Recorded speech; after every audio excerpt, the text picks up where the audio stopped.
Olá, povo de Deus, a paz do Senhor. Igrejas de parede pretas. Afinal, pode ou não pode? É pecado? Deus ele condena? O que nós temos a falar sobre isso através do que tem acontecido nos últimos dias e sobre o que a Bíblia ela diz para nós? Nós temos observado que nos últimos dias surgiu aí esse assunto e virou o auge aí da internet a questão das igrejas de paredes pretas ou não, né? Alguns pastores como Gesiel Gomes, né, se manifestaram contrário a isso e gerou uma grande polêmica. E agora recentemente a página Assembleanos de Valor também fez a sua crítica, né? Eles lançaram ali o seu texto fazendo uma crítica sobre as igrejas de parede pretas e eles lançaram alguns versículos da Bíblia, alguns textos da Bíblia, né, para então fazer ali a sua crítica. E o que eu tenho a falar sobre isso hoje, em relação a esse assunto? Afinal, pode ou não pode? O que é que a Bíblia diz sobre isso? Né? É bom destacar, eu quero deixar aqui destacado de antemão, antes de nós entrarmos no assunto, duas coisas. A primeira, eu não gosto muito dessa linguagem de atribuir certas coisas a cores, né? Ah, essa cor ela representa isso, essa cor ela representa aquilo. Eu não gosto muito dessa linguagem. Segundo, é importante deixar claro que o responsável ali, o administrador pela página Assembleia de Valor, ele não faz uma crítica aos membros das igrejas de parede preta. Ele deixa isso muito destacado logo no início do seu texto, que a crítica não é aos irmãos. Tanto que ele diz que ele concorda que os irmãos fazem parte do corpo de Cristo e essas coisas, né? Ele destaca isso. Então é importante nós frisar isso, porque para nós não afirmar algo que eles não afirmaram e não acusar eles de terem falado coisas que eles não falaram, né? Então isso fica destacado para nós não fazer uma análise injusta. Mas em relação aos textos bíblicos, aí sim nós podemos entrar nessas questões, porque eu vejo que será necessário para nós entender. Bom, como eu disse, né? Vamos aqui a minha opinião sobre isso. Eu considero ser importante falar sobre isso, porque isso está deixando a cabeça de muitas pessoas confusas acerca das cores dos templos, né? Começando a crítica pelos versos que eles citam. Primeiro, o texto todinho eles apresentam a crítica baseada em alguns textos da Bíblia, né? Em primeiro lugar, eles citam João 8,12, né? Para condenar a questão das paredes da cor preta. Então eles citam como base João 8,12, eles citam Isaías 9 e o versículo 6, eles citam Apocalipse capítulo 20 e o versículo 11, né? Esses textos estão registrados falando, em primeiro, João 8,12, Jesus Cristo ser a luz do mundo, né? Então, quem anda com Cristo não está mais em trevas. Isaías capítulo 9, versículo 6, está citando as características de Cristo, quem Cristo ele seria, né? Nos tempos vindouros. Ali, Isaías estava profetizando para os tempos vindouros. E uma das características é príncipe da paz, né? E aí eles citam isso, dizendo que a paz ela é representada pela cor branca, né? E, portanto, isso é contrário ao preto. E aí ele cita também o Apocalipse 20:11 para fazer ênfase ao trono branco, né? Para fazer ênfase ao trono branco. Eles também citam, no argumento, eles afirmam que o preto significa pecado, morte e luto, né? Segundo eles, isso é bíblico, né? Eles também afirmam lá na página que o pastor Gesiel Gomes ele foi certeiro ao citar Atos capítulo 20. Eles colocam lá o versículo 4, mas não é o versículo 4, é o versículo 8, né? Atos capítulo 20 e versículo 8, quando o texto diz que o cenáculo lá onde eles estavam reunidos tinham muitas luzes, né? E eles também citam Apocalipse capítulo 7 e o versículo 9, que falam das vestes brancas. Os santos que foram vistos ali na visão de João do Apocalipse, eles estavam vestidos com vestes brancas. E por fim, eles fazem ali a conclusão deles, falando do contexto histórico, de onde é que vem essa questão da igreja, da parede da cor preta, né? E aí, no contexto histórico que eles vão afirmar ali, eles dizem que isso é uma cultura americanizada, né? Vem dos Estados Unidos para cá, mais precisamente da igreja da Hillsong, e aí as igrejas brasileiras estão copiando esse modelo e trazendo para cá. É verdade, isso que ele está citando é verdade. Né? Realmente ele cita ali na conclusão que todo o lixo teológico dos Estados Unidos, o Brasil abraçou, como a teologia da prosperidade, a unção do caicai, né? Transferência de unção, essas coisas aí, esses modismos teológicos, realmente muita igreja brasileira abraçou, aderiu a esses movimentos. E aí ele cita como um desses a igreja de parede preta, né? Então ele cita esse contexto histórico. Porém, nós temos que separar algumas coisas. A gente não pode fazer essa análise, como diz o ditado, no preto e no branco. Nem tudo é preto e branco, né? Às vezes tem um cinza ali pelo meio, né? Então, a gente tem que saber fazer bem essa separação das coisas. Por quê? Porque apesar de os Estados Unidos terem desenvolvido aí, né, os americanos terem desenvolvido aí essa teologia da prosperidade e a igreja brasileira abraçou, né? Mas a prosperidade ela é bíblica. A teologia da prosperidade ela é prejudicial, porque na teologia da prosperidade nós vamos ver ali um endeusamento do dinheiro, do homem, né? O homem no seu desenvolvimento pessoal, na sua conquista de ter as coisas, as suas ambições sempre terrenas, né? Sempre terrenas e nunca espiritual. Então existe esse perigo da teologia da prosperidade.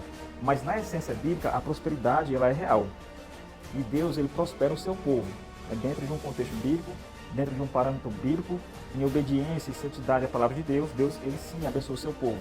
Claro que nem todo mundo será rico, mas não anula o fato de que Deus sim, ele prospera o seu povo, né? Então, a prosperidade em si é bíblica e é uma bênção, né? Então a gente não pode perder a prosperidade, a visão da prosperidade bíblica, pelo erro da teologia da prosperidade. Então nós temos que fazer essa separação. Da mesma forma, se encaixa nessa questão da igreja de parede preta. Eu anotei aqui algumas coisas e eu quero aqui comentar esses textos, né? Vamos lá. Primeiro, João 8, versículo 12. O objetivo de João 8 e o versículo 12 não é condenar a cor da parede de um templo, né? Quando o apóstolo João ele escreve esse texto acerca de Cristo, né? Ele na verdade está escrevendo as falas do próprio Cristo, que diz, né, que quem está nele não andará em trevas. A ideia do texto aqui não é, portanto, condenar a cor da parede de um templo. Jesus Cristo ele está aqui falando da questão da natureza humana, questões espirituais, né? Então ele está tratando do pecado. Então o homem sem Cristo, ele vive na escuridão do pecado. Veja que a palavra escuridão aqui, no texto de João, é uma figura de linguagem aqui para fazer ênfase à noite, né? Geralmente, quando se fala da noite na Bíblia, geralmente a conotação sempre é negativa, porque, por exemplo, quando Paulo fala lá em 1 Tessalonicenses capítulo 5, sobre a noite, né? Ele diz que os que se embriagam de noite, tentando ali trazer a mensagem para nós que os ímpios são da noite, né? E nós que já fomos salvos, somos do dia, fazendo essa alusão do dia a Cristo, né? Mas quando essa figura de linguagem é usada, não é para descaracterizar a noite como um todo, né? A ideia não é essa, a ideia é trazer uma mensagem, né? A ideia não é dizer que a noite é ruim, pois a noite também ela é boa para o descanso, estar em casa com a família, né? Uma reflexão. Então a noite em si ela é boa, né? Então a ideia aqui não é destruir o contexto da noite, a ideia aqui é apenas mostrar que quem não está em Cristo está cego nas filosofias do mundo, o pecado cegou, né? A pessoa não consegue ver Cristo como Salvador, ela não consegue entender o Evangelho, ela não consegue compreender as verdades espirituais. Então quem está fora de Cristo está nesse tipo de escuridão, fazendo alusão ao pecado. O pecado é essa escuridão, né? Então a linguagem aqui é a noite, não a cor preta em si mesma, né? Não é uma descaracterização da cor preta em si mesma, né? Usando apenas a característica da noite para fazer alusão a um homem que está sem direção, perdido nos seus entendimentos, nas suas próprias filosofias, sem Cristo, longe de Cristo. E portanto, quando esse homem ele tem um encontro com Cristo, quando ele tem um encontro com o Evangelho, então ele teve um encontro com a luz E agora então, ele tendo um encontro com a luz, né? Ele é salvo. Ele teve a luz do Evangelho sobre o seu entendimento, ele agora passou a enxergar, ele agora passou a ver, ele agora passou a compreender as verdades que antes ele não compreendia. Então é isso que o texto ele quer expressar para nós, né? Não está criticando a cor em si da parede, mas quando ele fala que quem está com Cristo, né, não anda mais em trevas, ele não está dizendo que a gente não vai andar de noite, por exemplo. Né? Nós somos cristãos e andamos de noite. Aliás, vamos para o culto à noite, né? Então ele não está anulando o fato de andar de noite. Não está dizendo que nós não vamos mais andar de noite. Que nós não vamos mais andar no escuro. Quantas vezes nós não andamos no escuro, literalmente? Então a ideia não é essa, né? Está falando de uma condição espiritual. Então esse texto não seria um texto apropriado para refutar as igrejas de parede preta. Segundo, o texto de Apocalipse, o texto de Isaías, na verdade, Isaías 6 e capítulo 9. A intenção de Isaías não é dizer qual é a cor da parede que nós vamos pintar, se é branco ou se é preto. A intenção de Isaías não é essa. A intenção de Isaías está ali relatando as características de Cristo, quem Cristo será no tempo vindouro, no caso dele ali, né? Isso que já aconteceu, foi no passado. Mas Isaías estava profetizando para um tempo futuro, né? Então, ele estava dizendo aqui as características de quem Cristo ele era, e uma dessas características é príncipe da paz. Aí, o escritor lá da página, ele diz que a paz ela é representada pelo branco em todo lugar, né? Mas isso é cultural, é mais a coisa humana mesmo. Não é que a Bíblia diz que o branco representa a paz, né? Se eu tivesse que dar alguma cor para a paz, eu diria que o vermelho cairia bem. Por quê? Porque através do sangue de Cristo que foi derramado na cruz do Calvário, nós fomos reconciliados com Deus. Então isso é a paz, né? Então se fosse dar uma cor à paz, o vermelho cairia muito bem. Então o texto de Isaías também ele não se encaixa nessa questão de refutar a cor da parede da igreja.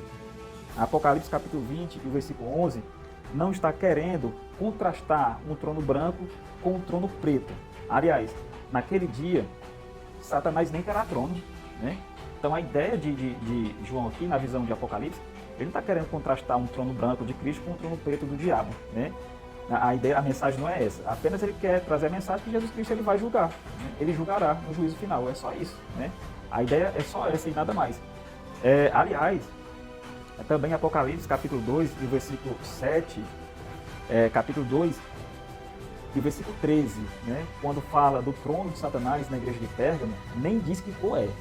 Nem diz que cor é, ou seja, a ideia não é essa, né? Então, a visão de Apocalipse jamais quer refutar a cor da parede de uma igreja. 4. Afirmar que o preto é a cor da morte, como eles afirmaram ali na página, é meio complicado, porque em Apocalipse capítulo 6 e o versículo 7, o cavaleiro que aparece montado no cavalo amarelo tem por nome a morte, ou seja, a cor da morte ali, no caso, é o amarelo, né? E aí, a gente vai deixar de pintar alguma coisa na igreja de cor amarelo, porque representa o cavaleiro da morte aqui nesse texto, né? Então, por isso que eu digo que é ruim a gente resumir as coisas a cores, né? Essa cor significa aquilo, essa cor significa aquilo ocular, né? É complicado a gente fazer as nossas conclusões assim, porque nós vamos nos deparar com isso. Vez por outra, você vai se deparar na Bíblia um exemplo negativo, em uma outra ocasião sendo positivo. Por exemplo, a serpente ela é uma figura do diabo, né, nas Escrituras. Mas o próprio Jesus Cristo, ele manda os seus discípulos serem prudentes como a serpente. E aí? Né? Ou seja, a figura da serpente é negativa, mas nesse texto nós vemos aqui uma conotação positiva. Embora alguns teólogos queiram dizer que não, mas eu entendo dessa forma, porque é assim que está escrito, né? Então, ele manda nós sermos prudentes como a serpente. Existe alguma coisa boa na serpente que a gente pode usar como exemplo para nós? Pelo texto aqui, me parece que sim, né? Então, a gente não pode reduzir o entendimento das coisas a um simples fato de uma cor ou outra cor, né? Ou porque, vez por outra, a Bíblia apresentou a figura da serpente como o diabo, não quer anular o fato de que Jesus Cristo ele disse que tinha uma coisa boa ali, uma virtude que era a prudência, né? Então fica complicado fazer as interpretações desta maneira. 5. Ele diz que o pastor Gesiel Gomes foi certeiro em Atos capítulo 20, o versículo 8, quando diz que no cenáculo havia muitas luzes, né? Mas o texto de Atos 20 e o versículo 8, ele não quer tratar dessa questão do cenáculo ser aceso ou não. Muitas das vezes os apóstolos se reuniram nos montes, né? E nos montes não havia muitas luzes, né? Havia escuridão, e nem por isso eles deixaram de orar. O próprio Jesus, ele orou no Monte das Oliveiras, né? Ele foi com seus discípulos para o Monte das Oliveiras, ele fez a sua oração ali antes de ir para a cruz do Calvário. Ali não tinha tantas luzes, né? Não tinha tantas luzes, havia muita escuridão, era um local aberto, né? E nem por isso ele deixou então de fazer a sua oração. A questão então não é se havia muitas luzes ou não, né? A ideia ali do texto não é essa. A ideia do texto é apenas enfatizar o sermão longo de Paulo, né? Que ele começou a pregar e esticou até meia-noite, de modo que eu, viu até a cair de sono da janela e foi tido como morto, né? E depois ali, através da oração de Paulo, aquele jovem voltou a ter vida, né? Então, o texto ele quer dizer outras coisas, e não isso que o pastor Gisel Gomes interpretou no último Gideões, agora que ele pregou, em Camboriú, né? O texto de Apocalipse capítulo 7, versículo 9, que fala das vestes brancas, não restringe a nós, santos, usarmos somente o branco aqui na terra, né? Ele apenas indica que lá, em tempo vindouro, com Cristo em glória, os santos estarão vestidos de branco. Mas esses mesmos santos, eles usaram ternos pretos aqui na terra, né? E nem por isso vão deixar de andar com roupas brancas lá. Então, se a cor preta ela é um negócio mal, negativo, como afirmou a página, né? Nesse sentido, da cor preta da parede da igreja, então muita coisa de cor preta nós cristãos deveríamos deixar de usar. Por exemplo, ternos pretos, roupas pretas, de todos os tipos. A Bíblia da capa preta, não pode usar a Bíblia da capa preta, porque a cor da capa é preta. A gente não pode usar celulares pretos, veículos pretos. Aqueles que nasceram com os cabelos pretos devem rapar suas cabeças, porque já que o cabelo é preto e o preto é ruim, é mau, né? Então, certamente quem tem o cabelo preto pode ter a sua mente influenciada pelo mal. Olha aí que conclusão nós vamos chegar, se nós ficarmos presos apenas à cor em si mesma, né? Então isso não é bom, isso não é legal. Nós temos que olhar os exageros. Os exageros, eles têm que ser cortados, os exageros, né?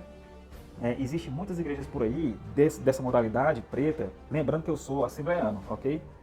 Então, existem muitas igrejas aí da modalidade preta que realmente exageram no negócio, fazendo aí do culto mais parecido com um show. O que é um culto, segundo a Bíblia? O culto ele não precisa de muita coisa. O culto ele tem que ter oração, louvores, ofertório, leitura das Escrituras, né? Pregação do Evangelho, a Santa Ceia. Então isso é o culto. O que passar daí já fomos nós que inventamos, né? Não é o que a Bíblia diz, já fomos nós que inventamos, né? O culto ele é basicamente isso. É a oração, o louvor, o ofertório, a leitura das Escrituras, a pregação do Evangelho, a Santa Ceia. Isso é o culto, né? O culto propriamente dito. Então, a pregação ela tem que ser expositiva, tem que ser uma pregação bíblica, né?